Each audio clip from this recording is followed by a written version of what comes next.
podemos ver no texto, Paulo, depois de ter explicado como deveriam participar da ceia do Senhor, agora Paulo vem falar aqui claramente da participação do corpo e do sangue de Cristo na ceia do Senhor.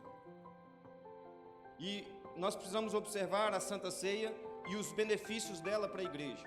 São muitos. Hoje eu não quero entrar aqui nos problemas teológicos, nas divergências, nas controvérsias, não estou aqui para isso. Nós vamos falar exatamente o que o texto, e Paulo nos fala por meio deste texto, claramente ao nosso coração, claramente para a igreja, para a instrução da igreja, para que a igreja participasse da ceia do Senhor, tendo consciência daquilo que estava fazendo. E o primeiro aspecto que eu gostaria de tratar com você a respeito de ceia do Senhor é comunhão. É o que representa, é o cerne, é a essência da ceia, da mesa posta, é a comunhão.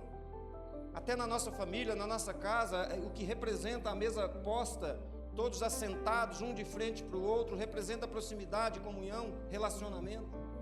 E é isso, exatamente isso que essa mesa posta aqui hoje representa para nós. Representa comunhão. Sim, representa comunhão. E agora nós olhamos para essa realidade e pensamos, tudo bem, representa comunhão. Mas não é uma comunhão simples, não é apenas uma comunhão entre nós, mas é uma comunhão entre nós e Deus. Esta comunhão representada aqui nesses elementos, nessa mesa posta, representando a comunhão que nós temos com Deus agora, porque nós não tínhamos. E para entender a importância dessa comunhão hoje, nós precisamos voltar na história e lá no princípio e ver lá onde Deus criou todas as coisas. Perfeito, comunhão perfeita ali havia. Mas Gênesis 3, o pecado entra no mundo. E a partir do dia que o pecado entra no mundo, perde-se então a comunhão com Deus. Agora, os relacionamentos são afetados, interpessoais, marido e mulher já começam a se acusar, mas muito pior do que isso. Agora nós não temos mais relacionamento e relação com Deus, muito pelo contrário, não existe um campo neutro agora, sendo que aqueles que viraram as costas para Deus, obviamente, estão então associados a Satanás. Estar distante de Deus não é apenas estar distante de Deus. Estar distante e não ter um relacionamento com Deus não é apenas não ter um relacionamento com Deus, mas não ter um relacionamento com Deus é associar-se com Satanás. Não existe um campo neutro que você pode caminhar aí, que você não está próximo de Satanás ou próximo de Deus. Se você se afasta de Deus, fatalmente, você está se entregando a Satanás. Foi assim que Adão fez. Foi assim que Adão e Eva fez no jardim e todos nós fomos levados com eles. Nós agora estamos associados por natureza a Satanás, o nosso próprio coração é mau. Nós somos gerados na iniquidade. Este é o nosso estado, essa é a nossa condição. E quando nós olhamos para a santidade de Deus, é incompatível agora eu me associar com Satanás e de alguma forma ter comunhão com Deus. Impossível. Gênesis 3,15, vem a boa notícia. E ali começa então a história da redenção, que viria um que esmagaria a cabeça da serpente, e este era Jesus Cristo. E todos os livros, de Gênesis até os evangelhos, todos eles falando, contando e profetizando a respeito deste. Este que viria para resgatar a humanidade, para a redenção da humanidade, para tomar de volta aqueles que se entregaram por vontade própria a Satanás, mas Cristo, pelo seu poder, traria de volta e ligaria-nos de novo ao Pai. Chega o tempo oportuno, na plenitude dos tempos, Cristo nasce neste mundo. Inicia então o tempo e o processo de humilhação do nosso Senhor. Ele, como Deus, que desde o princípio, antes da criação estava, agora se humilha, nasce e torna humano, e o humano sendo agora sofre tudo aquilo que nós sofremos. Todas as dificuldades naturais de um ser humano, Cristo sofre. E vai descendo degrau após degrau, os degraus da humilhação, até chegar à condenação, até chegar à morte, à crucificação e até chegar à sepultura. Para quê? Para que hoje nós tivéssemos comunhão com o Pai. O dia que ele morreu, na hora daquele sacrifício, o véu se rasgou, e quando o véu se rasgou, representando exatamente isso, agora nós tornamos um sacerdócio real, uma nação santa, um povo de Deus que pode se achegar e entrar no trono da graça e se apresentar diante de Deus. Estes somos nós agora. Por meio do sacrifício de Cristo Jesus, nós podemos nos apresentar diante de Deus e termos agora comunhão com Ele. Portanto, quando nós nos aproximamos dessa mesa, quando nós participamos dessa mesa, nós estamos celebrando exatamente isso, a comunhão que temos com o Pai. Não é apenas a comunhão, aquela comunhão que nós pensamos de estarmos reunidos, os irmãos. Não, mas nós estamos falando de um resgate, nós estamos falando de uma redenção, nós estamos falando de remissão, nós estamos falando de estarmos mortos e agora passamos a viver, e vivos agora nós possamos exercer comunhão com aquele que é eterno. Deus, o Santo. Não há santidade em nós, mas há justificação de Cristo em nós.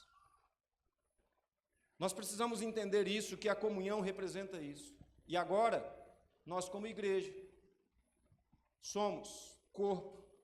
Sendo corpo, nós mantemos comunhão, membros do mesmo corpo. O cabeça é Cristo, exatamente o cabeça que nos liga ao Pai. E agora, quando nós participamos dessa mesa, quando nós nos aproximamos dessa mesa, nós podemos ter comunhão com os irmãos, devemos ter comunhão com os irmãos, e muito mais importante que isso, nós temos comunhão com Deus Pai. Louvado seja Deus! Essa é a história mais linda, essa é a mais bela história que pode ser contada a alguém. Essa é a história que mais impactou vidas e mais impacta a vida, e espero que isso impactou a sua também. A história da redenção em Cristo Jesus, esse é o Evangelho.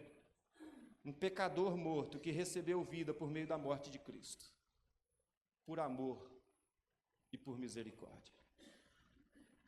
Então, primeiro aspecto claro na ceia do Senhor nos é apresentado aqui, é a mesa da comunhão. O segundo aspecto é a recordação.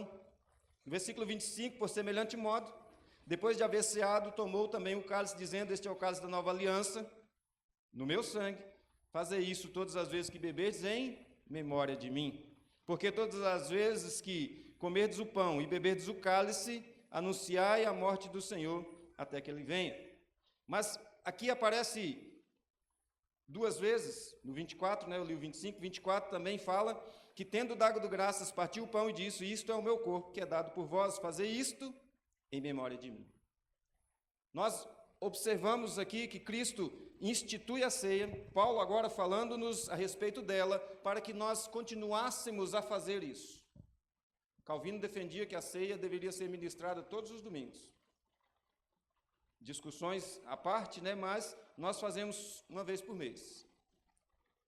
Não importa.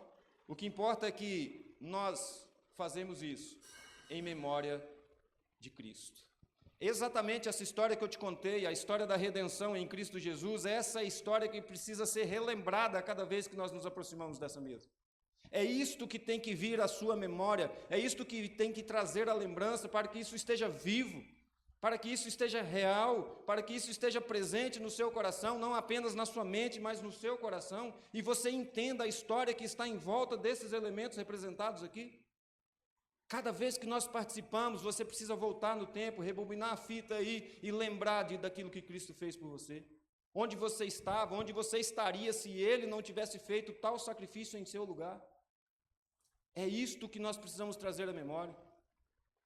Lamentações 3 diz que quero trazer à memória aquilo que me pode dar esperança e paz. Nada pode nos dar mais esperança e paz do que o sacrifício de Cristo Jesus.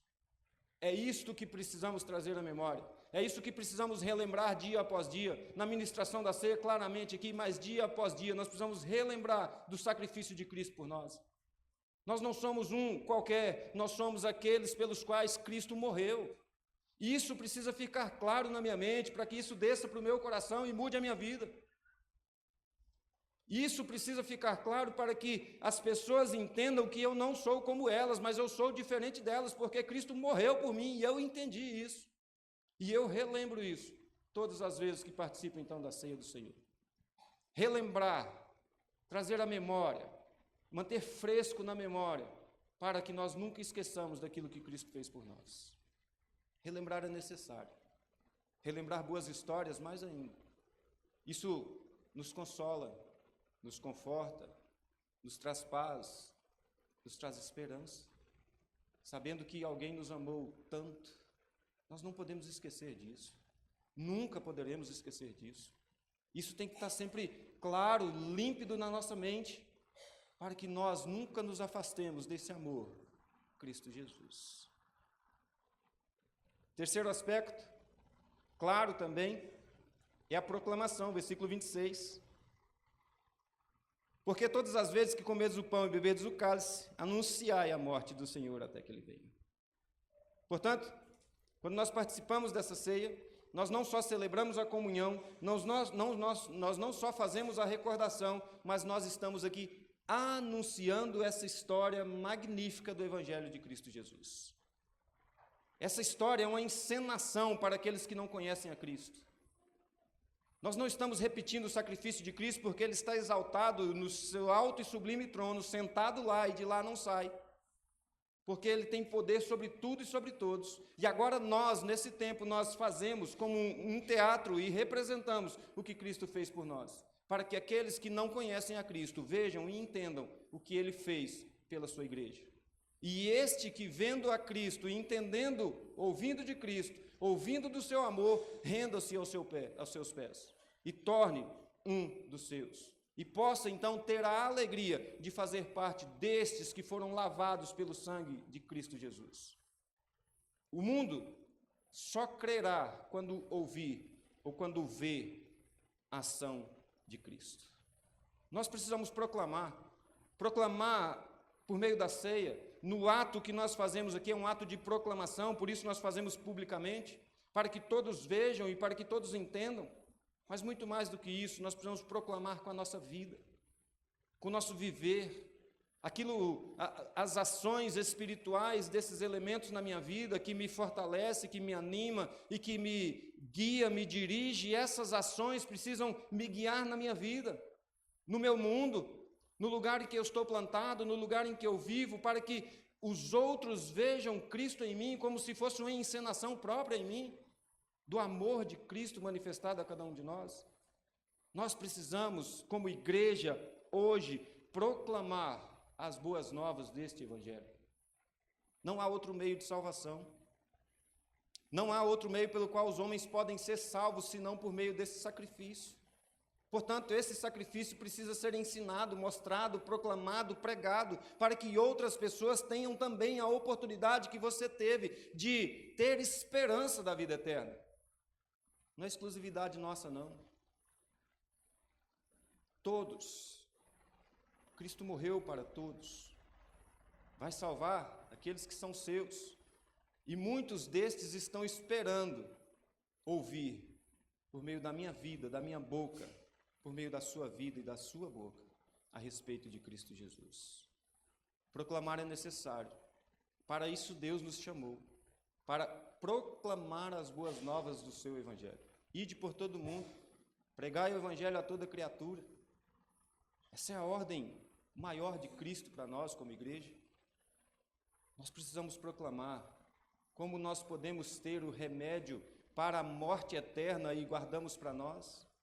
Como nós podemos ter a solução para o sofrimento, a angústia e desespero do mundo que está caminhando como zumbis caminhando diretamente para o inferno, e nós podemos dirigi-los ao céu e nós não fazemos. Proclamar as boas novas desse Evangelho salvará vidas. Assim como você teve a sua salva alcançada por esse Evangelho, nós precisamos continuar e proclamar dia após dia esse Evangelho. Para salvação dos povos e para a honra e glória de Deus Pai. Nós mostramos nisso quando nós fazemos essas coisas, quando nós mantemos comunhão, quando nós recordamos, quando nós proclamamos e anunciamos esse Evangelho, nós mostramos a importância que tem essa história. Se essa história é de fato importante para você, você deve contá-la. Quando você passa por uma experiência que é importante na sua vida, você quer contar para as pessoas. E esta é a experiência mais importante da sua vida. Eu tenho certeza disso. Por isso você precisa contá-la para as pessoas, testemunhá-la, anunciá-la. A ceia representa exatamente isso. o anúncio do sacrifício de Cristo encenado aqui hoje. E como nós anunciamos isso? Qual que é a mensagem que está em volta de tudo isso? É exatamente a mensagem da esperança. A esperança que Cristo voltará para buscar a sua igreja. O final do versículo 26 fala: nós faremos isso até que Ele venha. Todas as promessas a respeito de Cristo Jesus, todos os atos proféticos a respeito de Cristo Jesus e muitas outras profecias a respeito dele já se cumpriram. Cumpriram perfeitamente como foram ditas. Cumpriram e agora existe essa a se cumprir. Portanto, nós como igreja não temos dúvida. Não temos dúvida que Cristo voltará para buscar a sua igreja. Maranata, ora vem, Senhor Jesus. E esse deve ser, de fato, o desejo da igreja. A ceia representa isso, que nós fazemos isso até que Cristo volte, porque um dia nós não faremos mais, porque cearemos junto com Ele, na glória, e estaremos junto com Ele para a eternidade.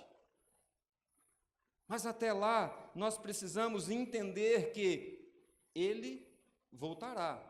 Será um dia de alegria para a igreja, para aqueles que de fato se entregaram a Ele.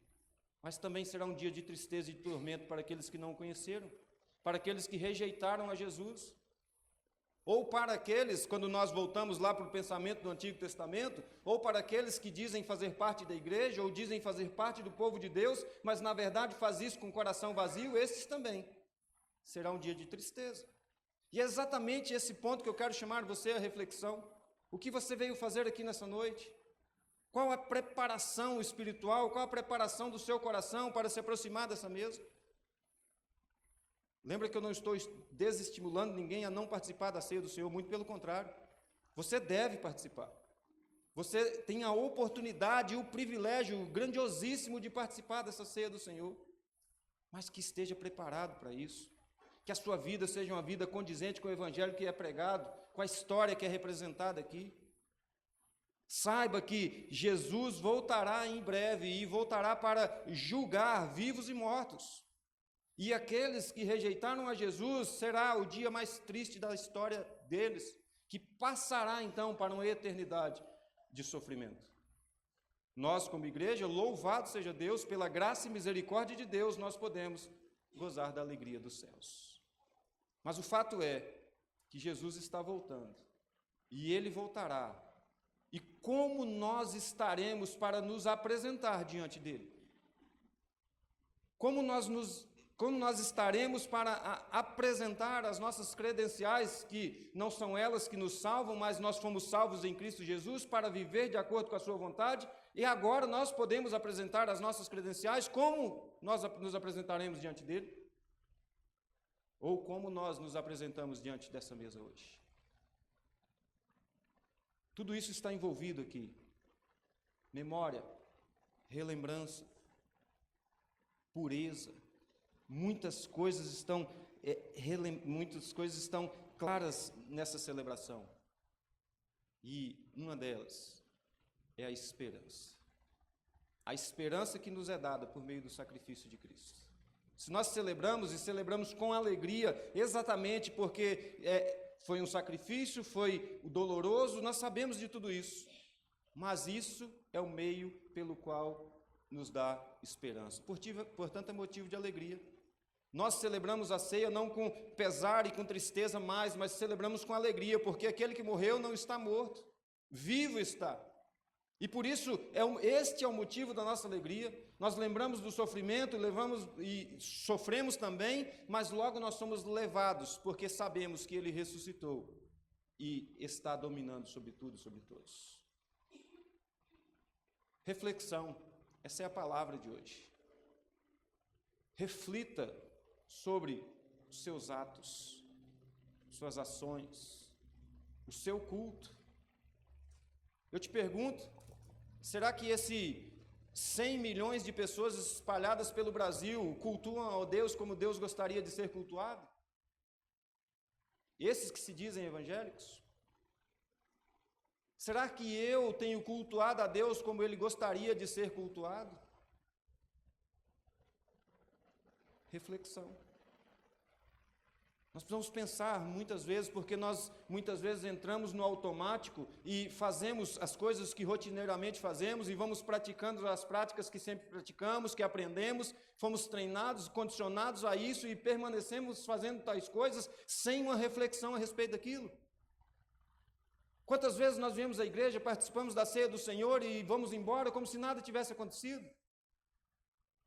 Quantas vezes nós viemos ao culto e não sabemos nem qual louvor foi cantado, não sabemos nem qual texto foi pregado, não sabemos nada do que aconteceu aqui? Será que o nosso coração de fato estava aqui? Nós precisamos refletir a respeito da nossa vida cristã. Refletir a respeito dos privilégios que nós recebemos quando aceitamos Cristo Jesus como nosso Salvador. E agora nós somos feitos povo de Deus, povo de propriedade exclusiva de Deus, para manifestar a glória de Deus. Nós somos feitos para torná-lo conhecido. Ele se revela a nós, nós o conhecemos, para que nós o tornemos cada vez mais conhecido. Esse é o propósito da igreja. E a igreja não pode falhar no seu propósito. A igreja precisa continuar firme no seu propósito, fazendo a vontade de Deus, cumprindo o propósito para o qual ela foi chamada, cumprindo o propósito pelo preço que foi pago por ela. Não faz sentido alguém ter sido comprado por um preço tão alto de Jesus na cruz e agora não ser valorizado, não valorizar a si mesmo como tal. Nós somos esses. Nós somos o povo de Deus, escolhido por Deus para proclamar as boas novas do Evangelho de Cristo Jesus. Portanto, não devemos ser omissos naquilo que nós fomos chamados. E nós devemos fazer para a honra e glória de Deus. Comunhão, memória, anúncio e esperança. Isso é o que a ceia representa para nós hoje. Nós poderíamos, teologicamente, trabalhar muito a respeito de ceia, quem sabe uma escola dominical, mas essas são as verdades mais claras, sem nenhuma controvérsia, que estão implícitos aqui nesse banquete que nós vamos participar agora. Prepare o seu coração, prepare a sua vida, e que você esteja cada dia mais preparado para participar dessa ceia. Nós nunca estaremos aptos, prontos, perfeitos, porque nós não temos perfeição em nós. Mas nós nos aproximamos, pela misericórdia de Deus, contando com a justificação de Cristo Jesus, pelo sangue de Cristo que nos lavou. Agora nós fazemos parte da nova aliança em Cristo Jesus, representada aqui hoje, nessa ceia do Senhor. Reflita, pense, você tem muita capacidade para isso. Crer é também pensar, crer é também refletir. As mensagens, uma mensagem como essa, clara, você pode dizer para mim, eu já ouvi essas verdades muitas outras vezes e nem precisava ter ouvido, porque elas estão claras no texto. Mas ouvir apenas, saber apenas, não é o suficiente. Nós precisamos pensar, refletir, isso precisa remoer dentro do nosso coração, para que haja cada vez transformação em nós. Lembra do nosso estado primeiro? E o nosso estado agora? E o estado que esperamos ser? É este processo que nós estamos passando. Nós estávamos perdidos, fomos achados, estamos sendo regenerados para um dia ser glorificado e vivermos eternamente com o Pai. Que Deus em Cristo te abençoe e que você continue firme no propósito para o qual Deus te chamou. Gostaria de orar? Vamos ficar em pé?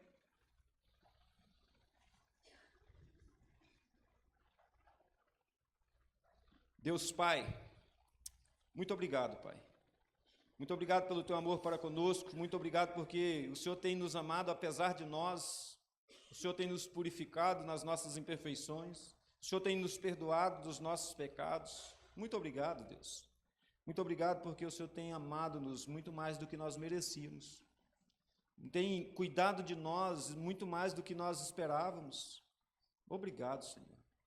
Que essas verdades do Teu Evangelho ecoem no meu coração a cada dia e que eu ame ao Senhor com cada vez mais intensidade. e que eu reconheça cada vez mais a misericórdia do Senhor dispensada à minha vida. Obrigado, Pai. Ó Deus, não deixe que a minha fraqueza, a minha frieza, faça com que eu esqueça do valor que foi pago pela minha alma. Ó Pai, que isso esteja sempre vivo nos nossos corações, que o Teu Espírito Santo esteja sempre nos relembrando de tais verdades, e que nós nunca venhamos a afastar do Teu Evangelho, mas cada vez mais apegados a Ele, para a honra e glória do Teu nome, para a nossa própria edificação e para alimentar cada vez mais a nossa esperança. Sê com essa igreja, Pai. Enche cada coração com Teu Espírito Santo, queime em cada coração, para que eles possam desejar e fazer e viver a Tua vontade, que eles cumpram o propósito para o qual o Senhor os chamou, para essa vida, para essa existência, e que eles nunca desfaleçam na fé, mas tenham sempre a esperança de encontrar com o Senhor na glória eternamente. Ó Deus, sê conosco, que o Teu Espírito nos dirija a cada dia, e que nós sejamos aqueles que o Senhor quer ouvir, aqueles que o Senhor quer receber adoração, aqueles que o Senhor quer ter contigo na eternidade. Muito obrigado, Pai. Muito obrigado por tudo isso. Em nome de Jesus que eu te oro e te agradeço. Amém. A igreja pode sentar, pastor?